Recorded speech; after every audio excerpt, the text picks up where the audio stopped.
अरे भाई हम माफी मांगने को तैयार है, बचिएगा तब ना। अरे भाई हम माफी मांगने को तैयार है, बचिएगा तब ना।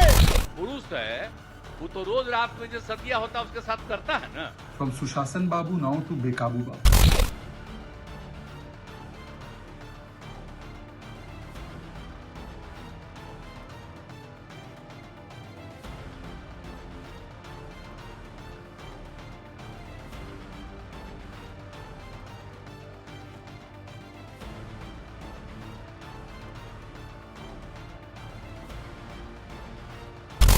है तो जो हम लोगों ने कहा कि अगर पढ़ लेगी लड़की और वो जब शादी होगा लड़का लड़की में तो जो पुरुष है वो तो रोज रात में जो सदिया होता है उसके साथ करता है ना,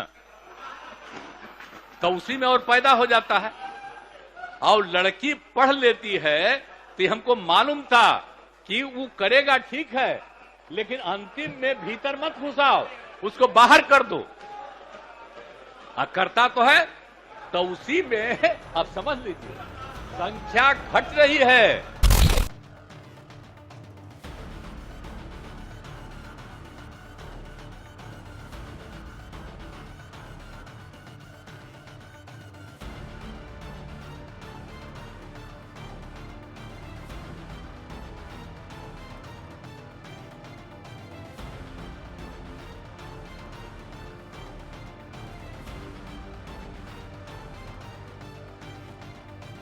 और आज मुख्यमंत्री जी भी किसी माँ के गर्भ से पैदा लिए थे और उस माँ से जाकर पूछे कि वो माँ कैसे उनको पैदा की थी, तब मैं जानूंगी मुख्यमंत्री ये नहीं है। तो कह रहे हैं कि तो सेक्स एजुकेशन की बात है, तो सेक्स विद्यालय क्यों नहीं खुलवा दे रहे विधानसभा विधान परिषद में? इधर मैडम भाई आईडी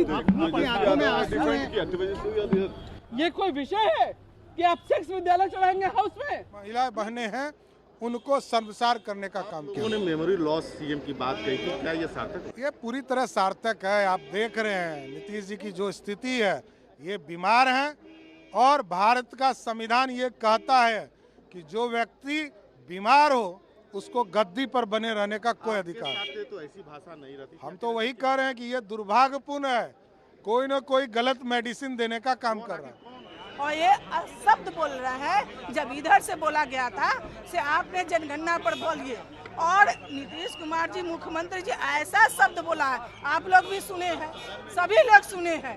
जब हम बाल बच्चे के बेटा बेटी की जब शादी करेंगे तो परिवार बढ़ेगा और उसके हम उच्चारण और विधानसभा में करेंगे। वो जिस बात को कह रहे थे उसको और मर्यादित तरीके से कहा जा सकता था, लेकिन महिलाओं से संबंधित वो संवेदनहीन व्यक्ति हैं, महिलाओं के प्रति उनके नज़र में कोई सम्मान नहीं है। ये देखने का चीज नहीं है, ये सुनने का और सुनने के बाद समझने का चीज है।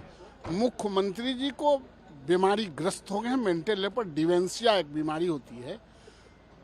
वो ऐसा आज लगा कि ये एक ऐतिहासिक दुर्घटना है कि इतने बड़े लोगों से जो लंबे समय तक बिहार का नेतृत्व कर रहा हो और बोलने के क्रम में इस तरह के बात रिपीट करते जाना, जो अपने जुबान से हम लोग भी नहीं बात कर सकते हैं, नहीं कह सकते हैं। ये मानसिक रूप से ये डिरेल हो गए हैं, मानसिक रूप से कहीं ना कहीं फ्रस्ट्रेशन में है। इनको हर हाल में इनके समर्थकों को, इनके जो नज़दीक रहने वाले लोगों को बढ़िया चिकित्सक से इलाज करानी चाहिए।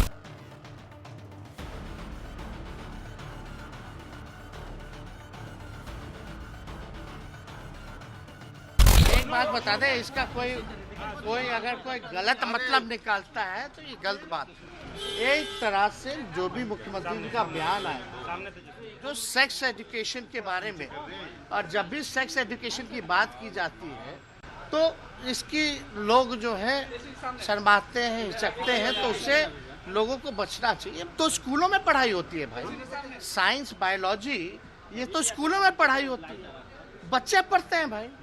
तो हमको लगता है अगर सेक्स एजुकेशन की अगर बात है, उनका कहने का मतलब आबादी कंट्रोल जो है क्या करना है, वो प्रैक्टिकली बात जो भी आती है उन्होंने अपना बात किया।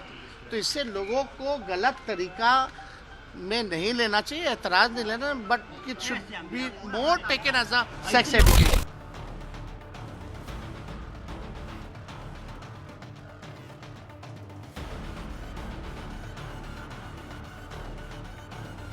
इतना ज्यादा लड़कियां पढ़ रही हैं, आप क्या महिलाएं पढ़ रही हैं, इतना ज्यादा महिलाओं के हित में काम किया गया और हमने कोई बात कहा है। अगर मेरी किसी बात को लेकर के तकलीफ हुई है तो मैं अपनी बात को वापस करता हूं और मैं अपनी निंदा करता हूं, मैं दुख प्रकट करता हूं कि मेरे किसी एक शब्द के चलते अगर किसी को तकलीफ हुई है तो हम आपने कहा मुख्यमंत्री शर्म करें, मैं न सिर्फ शर्म कर रहा हूं, मैं इसके लिए दुख प्रकट कर रहा हूं और अपनी सारी चीजों को वापस लेता हूं और मैं महिलाओं के पक्ष में है। मैं इतना बढ़िया काम कर दिया हूं और इसीलिए और आप लोग कल सहमत थे, लेकिन आप लोगों को आदेश आया होगा कि मेरी निंदा करो तो मेरे किसी बात के लिए है, मैं उस शब्द को वापस करता हूं और मैं उस शब्द को वापस करता हूं और जो भी मेरी निंदा करे मैं आपका अभिनंदन करता हूं।